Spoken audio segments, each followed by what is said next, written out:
इस वीडियो में हम सीखेंगे कम्युनिकेशन की वो स्किल्स जो आपकी पर्सनल और प्रोफेशनल लाइफ दोनों को बदल देंगी। अगले 10 मिनट में आपको वे सूत्र मिलेंगे जो दुनिया के सबसे प्रभावी संचारकों को असाधारण बनाते हैं। एक समय की बात है, नेहा नाम की एक मेहनती कर्मचारी थी।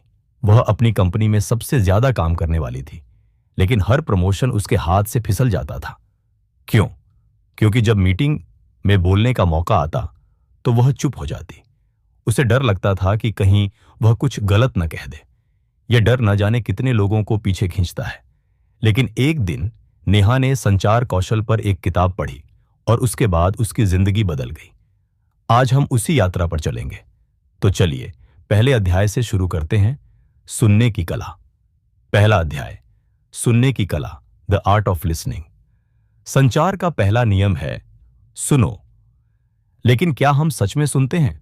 नहीं। हम अक्सर जवाब सोचने में व्यस्त रहते हैं, सुनते नहीं। एक प्रयोग में 2 लोगों को सिर्फ एक दूसरे को सुनना था। जिसने पूरी एकाग्रता से सुना उसे ज्यादा विश्वास और सम्मान मिला। सक्रिय रूप से सुनने का अर्थ है सामने वाले की आंखों में देखना, बीच में न टोकना। अपनी शारीरिक भाषा, बॉडी लैंग्वेज से यह दिखाना कि आप संलग्न हैं। सोचिए, आपने आखिरी बार कब किसी को इस तरह सुना था? दूसरा अध्याय, आत्मविश्वास से बोलना, स्पीकिंग विद कॉन्फिडेंस। अब हम एक और शक्तिशाली कौशल की ओर बढ़ते हैं। एक बार एक लड़का इंटरव्यू देने गया। वह तकनीकी रूप से बहुत मजबूत था, लेकिन जब एचआर ने पूछा अपने बारे में बताओ, तो उसकी आवाज कांपने लगी और शब्द अटकने लगे। इंटरव्यू खत्म हो गया, लेकिन उसका चयन नहीं हुआ। क्यों? क्योंकि संचार सिर्फ ज्ञान ही नहीं, आत्मविश्वास भी दिखाता है। सोचिए, क्या आप भी कभी ऐसी स्थिति में फंसे हैं? क्या आपका डर आपके शब्दों को दबा रहा है? तो चलिए आत्मविश्वास से बोलने का पहला रहस्य सीखते हैं, अभ्यास और उपस्थिति। बात करते समय नजरें मिलाएं, आई कांटेक्ट। शब्दों को धीरे धीरे और स्पष्ट रूप से बोलें। सबसे महत्वपूर्ण बात, मौन से न डरें। ऋषि कपूर ने एक बार कहा था, विराम शक्तिशाली होता है। अगली बार जब आप कुछ कहें तो 1 सेकंड रुकें, सोचें और फिर बोलें। इससे सामने वाले को लगेगा कि आप विचारशील हैं। क्या आप ऐसे बोल सकते हैं कि लोग रुककर सिर्फ आपको सुने? तीसरा अध्याय, शारीरिक भाषा की शक्ति, the power of body language. अब जानते हैं कि शब्दों से ज्यादा असर आपकी शारीरिक भाषा कैसे डालती है। आपका शरीर आपके शब्दों से पहले बोलता है। आपने देखा होगा, जब कोई झूठ बोलता है तो वह आंखें चुराता है या बार बार हाथ हिलाता है। शारीरिक भाषा आपको तुरंत उजागर कर देती है। एक अध्ययन के अनुसार संचार में शब्दों का वजन सिर्फ सांसपतियुत होता है। बाकी 33% आपकी आवाज की टोन और शारीरिक भाषा से आता है। सोचिए, अगर आपकी शारीरिक भाषा डर दिखाए और आपकी जुबान आत्मविश्वास, तो लोग क्या मानेंगे? इसलिए मुद्रा, पोस्चर, हाव भाव, जेस्चर, जाटरी और चेहरे के भावों, फेशियल एक्सप्रेशंस पर काम करना संचार का दूसरा नाम है। एक समय था जब सौरभ एक मैनेजर बनना चाहता था, लेकिन उसकी शारीरिक भाषा हमेशा घबराई हुई रहती थी।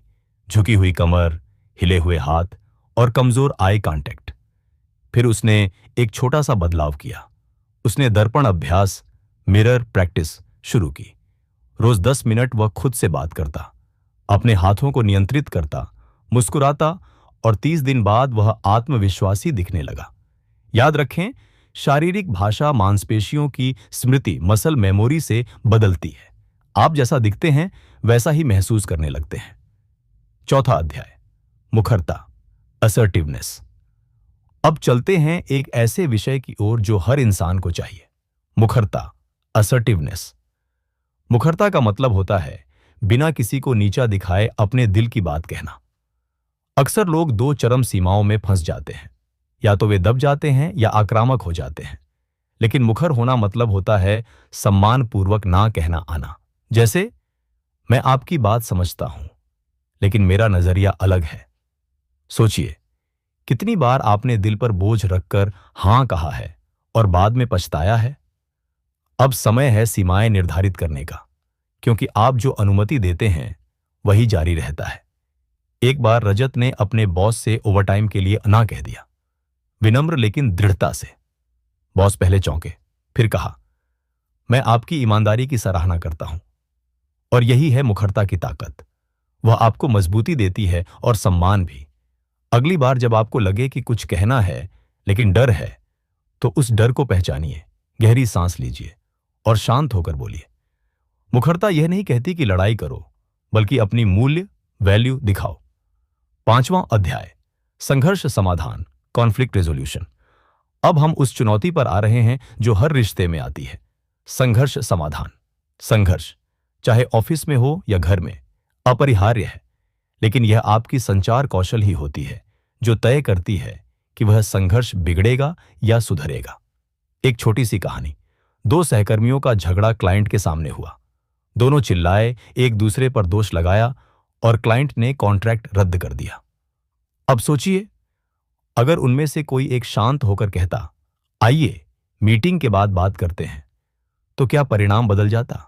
संघर्ष समाधान सुनने, समझने और प्रतिक्रिया देने से पहले रुकने से शुरू होता है।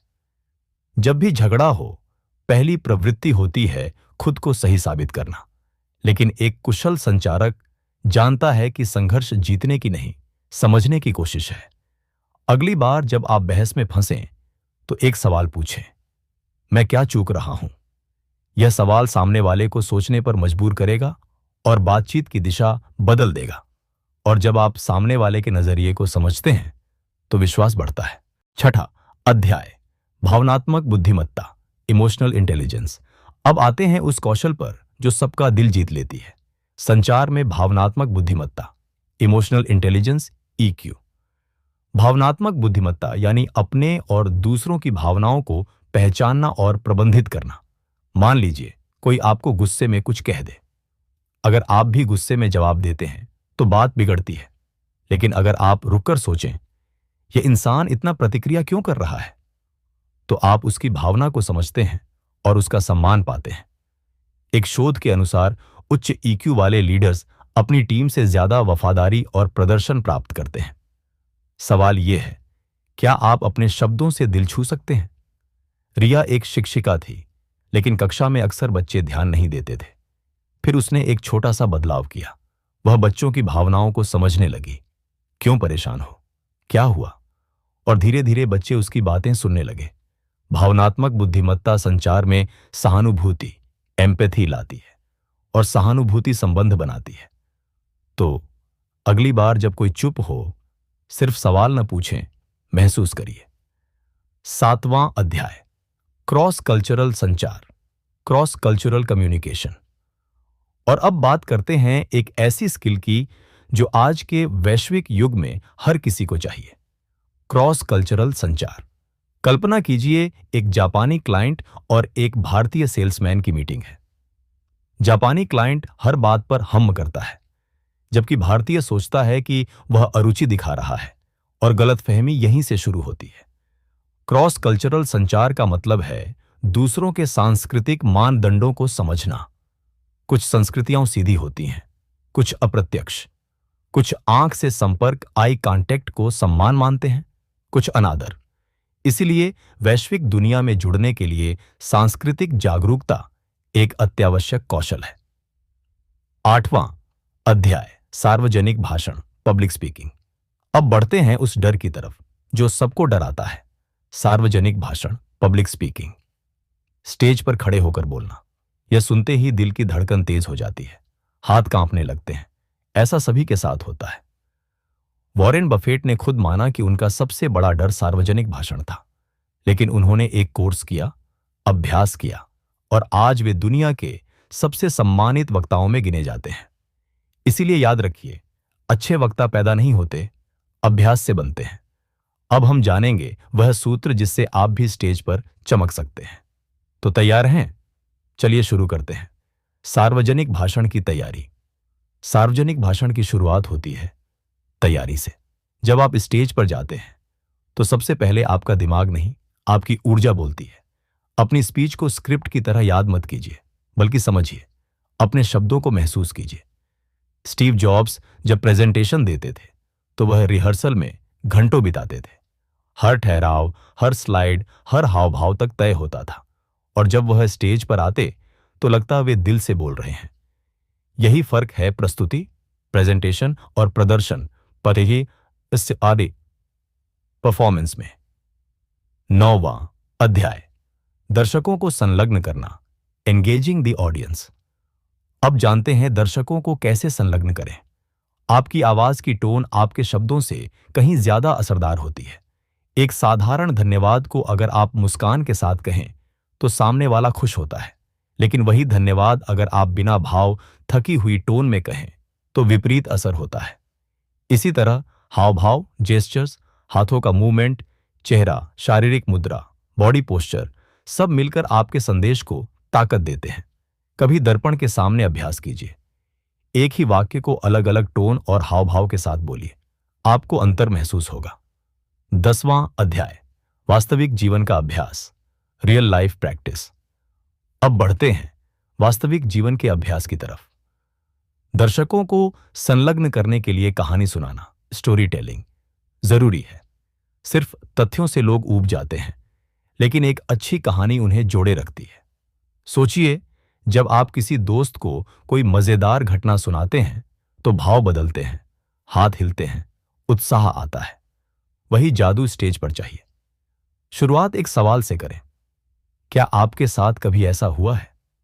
सवाल उत्सुकता जगाता है और सोचने पर मजबूर कर देता है। यही है संचार का शक्तिशाली चक्र। प्रश्न, उत्साह, सोच। अब आते हैं हाव भाव और टोन की ताकत पर। संचार सिद्धांत जानने से नहीं, करने से आता है। इसीलिए आज से एक आसान अभ्यास शुरू करें। हर दिन किसी एक नए इंसान से बात करें, दुकान वाले से, गार्ड से, सहकर्मी से। शुरू में अजीब लगेगा, लेकिन धीरे धीरे आपके शब्द धारा प्रवाह होने लगेंगे। दूसरा कार्य, एक विषय चुनें और उस पर 2 मिनट खुद से बोलें, दर्पण के सामने या फोन में रिकॉर्ड करके। अभ्यास आत्मविश्वास बनाता है और आत्मविश्वास करिश्मा बनाता है। 11वां अध्याय, डिजिटल संचार, डिजिटल कम्युनिकेशन। अब बात करते हैं कि प्रौद्योगिकी के युग में संचार कैसे बदल गया है। आज के समय में हम व्हाट्सएप, जूम और ईमेल से संवाद करते हैं, लेकिन क्या यह प्रभावी है? टेक्स्ट में टोन नहीं दिखती, इमोजी भावनाएं नहीं दिखाते। एक ओके का मतलब गुस्सा भी हो सकता है और साधारण स्वीकृति भी। इसलिए डिजिटल संचार में स्पष्टता सबसे जरूरी है। छोटे वाक्य, स्पष्ट टोन और संदर्भ देना सीखिए। और हां, कॉल करने से कभी मत डरिए। कई बार एक 30 सेकंड की कॉल 10 संदेशों से ज्यादा प्रभावी होती है। सोचिए, आप किस तरह संवाद करते हैं, तकनीक से या दिल से? 12वां अध्याय, चुप्पी की शक्ति और परावर्तक श्रवण, the power of silence and reflective listening. Ravi एक बहुत ही कुशल कर्मचारी था, लेकिन ऑफिस में उसे कम आंका जाता था। कारण, वह मीटिंग्स में चुप रहता था, अपने विचारों को आत्मविश्वास से रख नहीं पाता था। एक दिन उसके दोस्त ने कहा, तुम प्रतिभाशाली हो, लेकिन लोगों को कैसे पता चलेगा जब तुम बोलोगे ही नहीं? तभी रवि ने एक फैसला लिया। हर हफ्ते एक बार मीटिंग में जरूर बोलेगा, चाहे एक लाइन ही क्यों ना हो। और धीरे धीरे उसकी आवाज सुनी जाने लगी। संचार में चुप्पी भी एक भाषा है, लेकिन समय आने पर बोलना आना चाहिए। अब हम बात करते हैं सुनने की एक और शक्तिशाली शैली की, परावर्तक श्रवण, रिफ्लेक्टिव लिसनिंग। यह वह तकनीक है जिसमें आप सिर्फ सुनते नहीं, बल्कि सामने वाले की बात को दोहराते हैं। जैसे कोई बोले, मुझे लगता है मेरा काम कोई समझता ही नहीं। आप कहें, तुम्हें लग रहा है कि लोग तुम्हारी मेहनत नहीं समझते? बस यह सुनते ही सामने वाला महसूस करता है कि उसे समझा गया है। परावर्तक श्रवण तनाव कम करता है और भावनात्मक बंधन बनाता है। तो अगली बार इसे आजमाएं और जादू देखें। अब सवाल उठता है, क्या हर बार बोलना जरूरी है? जवाब है नहीं। महान संचारक जानते हैं कि कब बोलना है और कब रुकना है। चुप्पी कभी कभी सबसे शक्तिशाली संदेश होता है। उदाहरण के लिए, किसी कठिन बातचीत में अगर आप बस चुप रहें और सामने वाले को सुने, तो उन्हें लगेगा कि आप उन्हें समझ रहे हैं। इससे विश्वास बढ़ता है। लेकिन वहीं अगर आप हर बात काटते जाएं, तो लोग दूरी बनाने लगते हैं। याद रखिए, उतनी ही बात करें जितनी जरूरी हो, और वह भी दिल से। 13वां अध्याय, व्यक्तिगत संबंधों में संचार, कम्युनिकेशन इन पर्सनल रिलेशनशिप्स। प्रभावी संचार सिर्फ बाहरी दुनिया के लिए नहीं है, बल्कि हमारे व्यक्तिगत संबंधों के लिए भी सबसे बड़ा साधन है। एक बार अंजलि और उसके पिता के बीच दूरी आ गई थी, बस इसीलिए क्योंकि दोनों एक दूसरे से खुलकर बात नहीं करते थे। अंजलि ने एक दिन हिम्मत करके अपने पापा से कहा, मैं आपसे बात करना चाहती हूं। और उसी दिन उन्होंने 2 घंटे बात की, वे बातें जो सालों से अंदर थीं। संचार रिश्तों को जोड़ता है, चिकित्सा देता है। अगली बार किसी से दूर महसूस करें, बात कीजिए। अब सोचिए, आप अपने संचार में सबसे ज्यादा संघर्ष कहां करते हैं? सार्वजनिक भाषण में, या अपने भावनाओं को शब्दों में बदलने में, या किसी बहस में शांत रहने में? इस सोच से ही सुधार की शुरुआत होती है। विशेषज्ञ कहते हैं कि जो अपनी संचार कौशल बेहतर करता है, वह अपनी जिंदगी बेहतर करता है। तो क्यों ना आज से प्रतिबद्धता लें, हर दिन संचार में 8% बेहतर बनने की। अगले अध्यायों में हम गहराई से जानेंगे, व्यावहारिक उपकरणों और वास्तविक जीवन के अभ्यासों के साथ। 14वां अध्याय, स्पष्टता, क्लैरिटी। क्या आप जानते हैं कि संचार में सबसे बड़ी ताकत होती है स्पष्टता? जब आपके शब्द साफ और सरल होते हैं, तो सामने वाला भ्रम में नहीं फंसता। कल्पना कीजिए, एक बॉस अपनी टीम से जटिल शब्दों में बात करता है, तो वे समझ नहीं पाते और गलतियां होती हैं। पर अगर वही बॉस स्पष्ट, सीधी भाषा में बोले, तो सब कुछ सुचारू चलता है। स्पष्टता का अभ्यास करें। अपनी बात को छोटे वाक्यों में कहें, अनावश्यक शब्दों को हटाएं। यही कौशल आपको एक बेहतर संचारक बनाती है। रमेश ने अपने व्यवसाय में एक बड़ी गलती की। उसने अपनी टीम को अस्पष्ट निर्देश दिए। काम अधूरा रहा, समय सीमाएं चूक गईं और तनाव बढ़ा। फिर उसने सीखा, प्रभावी संचार में प्रतिक्रिया देना, फीडबैक, उतना ही महत्वपूर्ण है। जब भी बात करें, यह पूछें, क्या आपको मेरी बात समझ आई? या क्या आप यह कार्य करने में सहज हैं? यह सरल प्रश्न संचार के अंतर को पाटते हैं। प्रतिक्रिया चक्र, फीडबैक लूप बनाएं और देखें कि टीम वर्क कैसे बेहतर होता है। 15वां अध्याय, टोन और नॉन वर्बल संचार, tone and non verbal communication. क्या आप जानते हैं कि संचार में टोन सिर्फ आमने सामने ही नहीं, बल्कि ईमेल, संदेशों और कॉल्स में भी दिखती है? एक व्यंग्यात्मक ईमेल से कार्यालय की राजनीति बढ़ सकती है, और एक सम्मानजनक जवाब से रिश्ते मजबूत होते हैं। इसलिए डिजिटल संचार में अतिरिक्त ध्यान दें। इमोजी और विराम चिन्हों का सही इस्तेमाल करें, ताकि आपकी भावनाएं सही तरीके से समझी जाएं। प्रौद्योगिकी ने संचार को आसान किया है, लेकिन संवेदनशीलता और सम्मान देना भी जरूरी हो गया है। अब बात करते हैं अशाब्दिक संचार, नॉन वर्बल कम्युनिकेशन की। आपके शब्दों से ज्यादा असर डालते हैं आपकी शारीरिक भाषा, चेहरे के भाव और आंख से संपर्क। कभी सोचा है, जब कोई आपकी बात सुनते हुए आंखें नहीं मिलाता, तो आप कैसा महसूस करते हैं? यही कारण है कि सफल संचारक आंख से संपर्क बनाए रखते हैं, खुली मुद्रा रखते हैं और सकारात्मक भाव दिखाते हैं। अगली बार बातचीत में ये छोटी छोटी चीजें जरूर ध्यान रखें। ये आपके संदेश को 10 गुना प्रभावशाली बना देंगी। 16वां अध्याय, आत्म जागरूकता और अभ्यास, सेल्फ अवेयरनेस एंड प्रैक्टिस। एक वास्तविक कहानी बताता हूं। समीर अपनी पहली प्रस्तुति में इतना घबराया हुआ था कि वह बार बार अपने नोट्स देख रहा था। लेकिन एक सलाहकार ने उसे सलाह दी, स्टेज पर आत्मविश्वास दिखाने के लिए अपनी शारीरिक भाषा पर ध्यान दो। सीधे खड़े रहो, दर्शकों को देखो और हाव भाव से अपनी बात को जोड़ दो। समीर ने अभ्यास किया और अगली प्रस्तुति में उसका आत्मविश्वास देखकर सभी प्रभावित हुए। यही है संचार का रहस्य, अभ्यास, जागरूकता और प्रामाणिकता। क्या आपने कभी ध्यान दिया है कि संचार में विराम, पॉज, कितनी ताकत रखता है? जब आप बोलते हैं और बीच में जानबूझकर विराम लेते हैं, तो आपके शब्दों का प्रभाव बढ़ जाता है। कल्पना कीजिए, मार्टिन लूथर किंग जूनियर ने अपनी प्रसिद्ध भाषण में मेरा एक सपना है वाक्यांश बार बार विराम के साथ दोहराया, जिसने लोगों के दिलों पर गहरी छाप छोड़ी।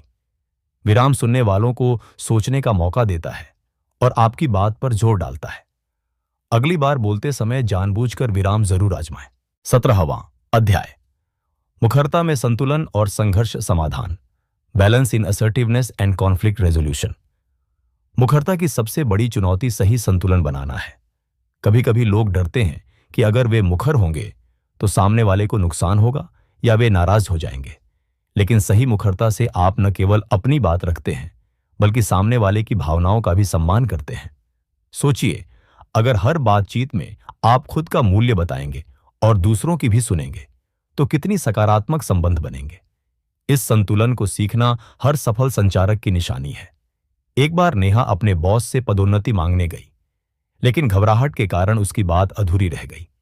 सलाहकार ने उसे बताया, मुखरता संचार का वह पहलू है जिसमें आप अपनी जरूरतों और सीमाओं को स्पष्ट और सम्मानपूर्वक व्यक्त करते हैं। मुखर संचार निष्क्रिय या आक्रामक नहीं होता, बल्कि आत्मविश्वासी और सहानुभूतिपूर्ण होता है। नेहा ने सीख लिया कि ना कहना भी संचार का हिस्सा है। क्या आप अपनी मुखरता को बढ़ाने के लिए तैयार हैं? 18वां अध्याय, संघर्ष समाधान में समस्या केंद्रित दृष्टिकोण, problem centric approach in conflict resolution. संघर्ष समाधान में सबसे जरूरी होता है समस्या को व्यक्ति से अलग करके देखना। बहुत बार हम अपने अहंकार के कारण चर्चा को व्यक्तिगत बना लेते हैं, जिससे बात और बिगड़ जाती है। कल्पना करें, दोस्त किसी गलतफहमी की वजह से लड़ रहे हैं। अगर वे अपने गुस्से को छोड़कर समस्या पर ध्यान दें तो समाधान आसानी से निकल सकता है। इस तरह के दृष्टिकोण से संचार में स्पष्टता आती है और संबंध मजबूत होते हैं। क्या आप तैयार हैं अपने संघर्षों को दोस्ताना ढंग से हल करने के लिए? एक क्लाइंट मीटिंग में अर्जुन को पता चला कि क्लाइंट उसकी सेवा से संतुष्ट नहीं है। अर्जुन ने बचाव करने के बजाय शांतिपूर्वक क्लाइंट की बातें सुनी और कहा, मैं आपकी चिंताओं को समझता हूं, चलिए मिलकर समाधान निकालते हैं। यह शांत रवैया और खुला संचार ने क्लाइंट के दिल में विश्वास बढ़ाया। संघर्ष समाधान सिर्फ लड़ाई को खत्म करने का नाम नहीं, बल्कि एक नए समझौते की शुरुआत है। क्या आप तैयार हैं अपने संचार को अगले स्तर पर ले जाने के लिए?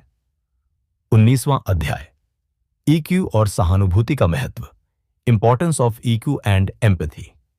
भावनात्मक बुद्धिमत्ता या ईक्यू संचार की वह ताकत है जो हमारे शब्दों से भी ज्यादा असर डालती है। राहुल की कहानी सोचिए। एक तनावपूर्ण मीटिंग में उसने गुस्सा होने की बजाय शांतिपूर्वक स्थिति समझी और प्रतिक्रिया दी। उसकी भावनात्मक बुद्धिमत्ता ने स्थिति को बिगड़ने से बचाया। ईक्यू हमें सिखाती है कि दूसरों की भावनाओं को समझना और अपने भावनाओं को प्रबंधित करना संचार को सुगम बनाता है। क्या आप अपनी ईक्यू बढ़ाने के लिए तैयार हैं? अब बात करते हैं सहानुभूति, एम्पैथी की। दूसरों की भावनाओं को महसूस करने की क्षमता। सहानुभूति संचार में पुल बनाती है। जब आप सामने वाले की बात को उनकी नजरों से समझने की कोशिश करते हैं तो आपकी बातों में जादू आ जाता है। उदाहरण, जब कोई दोस्त परेशान होता है और आप सिर्फ सुनते हैं बिना आलोचना किए तो वह राहत महसूस करता है। सहानुभूति से रिश्ते मजबूत होते हैं और गलतफहमियां कम होती हैं। क्या आप अपनी संचार में सहानुभूति ला सकते हैं? भावनात्मक बुद्धिमत्ता बढ़ाने का सबसे पहला कदम है आत्म जागरूकता, सेल्फ अवेयरनेस, मतलब अपने भावनाओं को समझना और पहचानना। जब आप जानते हैं कि कब आप परेशान, घबराए हुए या उत्साहित हैं, तो आप बेहतर तरीके से नियंत्रित कर सकते हैं कि अपनी बात कैसे रखें। सोचिए, अगर आप तनाव में हों और गलती से कठोर शब्द कह दें तो स्थिति बिगड़ सकती है। इसलिए खुद को समझना और विराम लेना संचार का पहला कदम है। अगली बार अपनी भावनाओं पर ध्यान दें। 20वां अध्याय, क्रॉस कल्चरल संचार और सार्वजनिक भाषण पर विजय, cross cultural communication and conquering public speaking. Cross cultural संचार आज के वैश्विक विश्व में बहुत जरूरी है। प्रिया की कहानी याद कीजिए, जो एक बहुराष्ट्रीय कंपनी में काम करती थी। विभिन्न संस्कृतियों से आने वाले सहकर्मियों के साथ बात करते समय उसे भाषा की बाधाओं, अलग रीति रिवाजों और अभिव्यक्तियों का सामना करना पड़ा। उसने सीखा कि खुले दिमाग और धैर्य के साथ संचार करना जरूरी है। सांस्कृतिक अंतरों को समझना और सम्मान करना प्रभावी संचार का आधार है। आप कैसे क्रॉस कल्चरल बाधाओं को तोड़ेंगे? सार्वजनिक भाषण में सबसे बड़ा डर होता है निर्णय का डर, फियर ऑफ जजमेंट। लेकिन सच यह है कि ज्यादातर दर्शक आपकी गलती नहीं देखते, वे बस आपकी कहानी सुनना चाहते हैं। सोचिए, जब आप किसी परिचित विषय पर बात करते हैं तो आत्मविश्वास बढ़ जाता है। तैयारी, अभ्यास और सकारात्मक मानसिकता से डर खत्म हो सकता है। अगली बार जब आपको स्टेज पर जाना हो, सोचिए आप वहां दर्शकों की मदद करने गए हैं, न कि सिर्फ बोलने। क्या आप अपने सार्वजनिक भाषण के डर को जीतने को तैयार हैं? सार्वजनिक भाषण में एक जादुई तरकीब होती है, कहानी सुनाना, स्टोरी टेलिंग। जब आप डेटा और तथ्यों के बजाय एक दिलचस्प कहानी सुनाते हैं तो दर्शक जुड़ जाते हैं। एक बार अंकित ने अपनी व्यापार प्रस्तुति उबाऊ संख्याओं से शुरू की। कोई ध्यान नहीं दे रहा था। फिर उसने एक प्रासंगिक कहानी सुनाई और सभी लोग पूरी तरह संलग्न हो गए। कहानी एक भावनात्मक जुड़ाव बनाती है। अगली बार जब भी स्टेज पर जाएं, एक कहानी से शुरुआत करें। आप खुद फर्क महसूस करेंगे। 21वां अध्याय, प्रस्तुति कौशल और व्यक्तिगत संबंधों में संचार, presentation skills and communication in personal relationships. क्या आपने सोचा है कि स्टेज पर जाने से पहले दिमाग को कैसे तैयार किया जाए? एक सरल तरीका है दृश्यावलोकन, विजुअलाइजेशन। कल्पना करिए कि आप आत्मविश्वास से स्टेज पर खड़े हैं, दर्शक मुस्कुरा रहे हैं और हर शब्द प्रभाव डाल रहा है। यह मानसिक पूर्वाभ्यास आपकी घबराहट कम करता है। सचिन तेंदुलकर भी अपनी बल्लेबाजी से पहले शॉट्स का दृश्यावलोकन करते थे। यही तरीका सार्वजनिक भाषण में भी काम करता है। आप भी आज से दृश्यावलोकन का अभ्यास शुरू करें। प्रस्तुति कौशल में एक सबसे कम आंकी गई युक्ति है संरचना, स्ट्रक्चर। जब आपकी बातों का एक तार्किक प्रवाह होता है, परिचय, मुख्य सामग्री और निष्कर्ष, तो दर्शक आपकी बात बेहतर समझते हैं। एक वक्ता ने बिना संरचना के बोलना शुरू किया और सब भ्रमित हो गए। लेकिन दूसरे ने पहले कहा, मैं आज 3 बातें साझा करूंगा, और हर बिंदु को स्पष्ट रूप से समझाया। स्पष्टता और व्यवस्था आपके संदेश को अविस्मरणीय बना देते हैं। योजना बनाएं, फिर बोलें।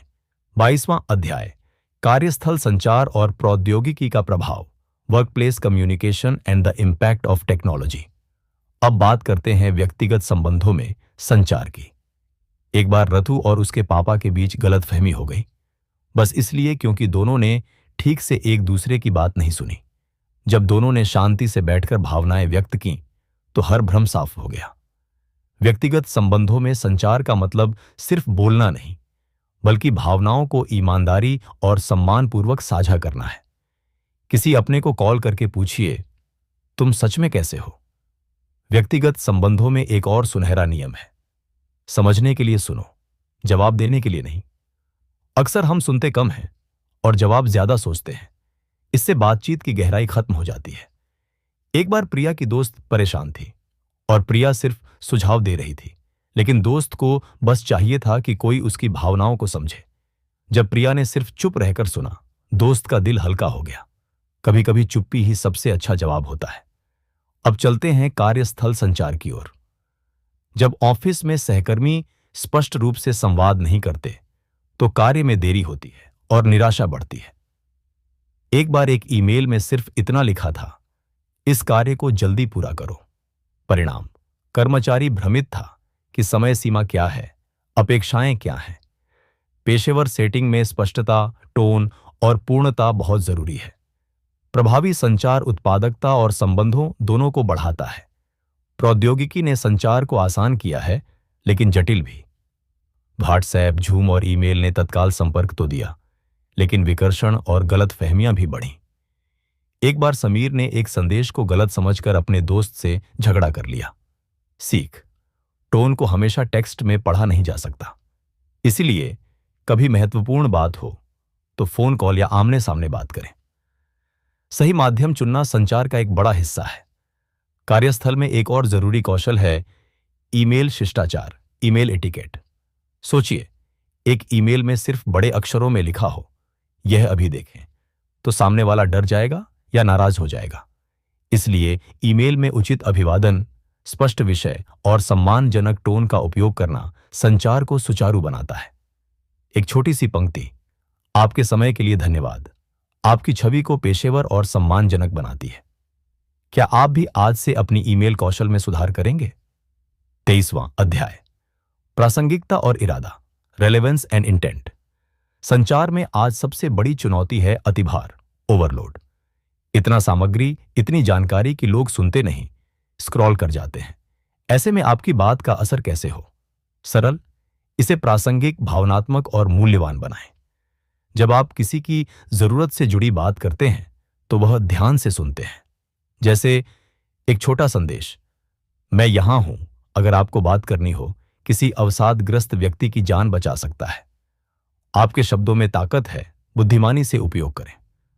अब समय है चिंतन, रिफ्लेक्शन का। आपने अब तक संचार की कई परतें सीखी। सुनना, बोलना, शारीरिक भाषा, भावनात्मक बुद्धिमत्ता, संघर्ष समाधान और सार्वजनिक भाषण। पर सबसे जरूरी बात यह है, अभ्यास। कोई भी जन्मजात संचारक नहीं होता। यह कौशल बार बार कोशिश करने से बनती है। हर बातचीत एक मौका है खुद को बेहतर बनाने का। आज से हर बातचीत को एक सीखने का अवसर मानिए। संचार सिर्फ कौशल नहीं, यह एक सुपर पावर है। 24वां अध्याय, कनेक्शन और मौन का महत्व, the importance of connection and silence. एक बार की बात है, एक शिक्षिका ने अपने छात्रों से कहा, हर दिन किसी एक इंसान से जानबूझकर बातचीत करो। छात्रों ने अजनबियों से छोटी छोटी बातें शुरू की, परिवार से खुली बातचीत की, और धीरे धीरे उन्हें अपने अंदर बदलाव महसूस होने लगे। संचार सिर्फ बोलने की कौशल नहीं, संबंध बनाने की कला है। जब आप लोगों से दिल से जुड़ते हैं तो रिश्ते गहरे होते हैं और आत्मविश्वास भी बढ़ता है। आज आप किससे जानबूझकर बात करने जा रहे हैं? संचार में चुप्पी का भी एक रोल होता है। एक बार एक जोड़े के बीच बहस हो गई। दोनों चुप थे, लेकिन उस चुप्पी में अपराध बोध, पछतावा और प्यार था। फिर एक ने धीरे से कहा, माफ करना, और सब कुछ बदल गया। चुप्पी कभी कभी भावनाओं को व्यक्त करने का सबसे शक्तिशाली तरीका होता है। संचार हर बार शब्दों से नहीं होती। कुछ विराम और हाव भाव भी दिल से दिल तक पहुंचते हैं। क्या आप उस चुप्पी को समझते हैं जो शब्दों से कहीं ज्यादा बोलती है? 25वां अध्याय, प्रतिक्रिया, इरादा और निरंतर यात्रा, feedback, intent and the continuous journey. अब बात करते हैं प्रतिक्रिया, फीडबैक की। एक बार मीरा को उसके प्रबंधक ने कहा, आप अच्छा नहीं कर रही हैं। बस इतना ही, कोई कारण नहीं, कोई सुझाव नहीं। मीरा भ्रम में पड़ गई। प्रतिक्रिया हमेशा विशिष्ट, रचनात्मक और सम्मानजनक होनी चाहिए।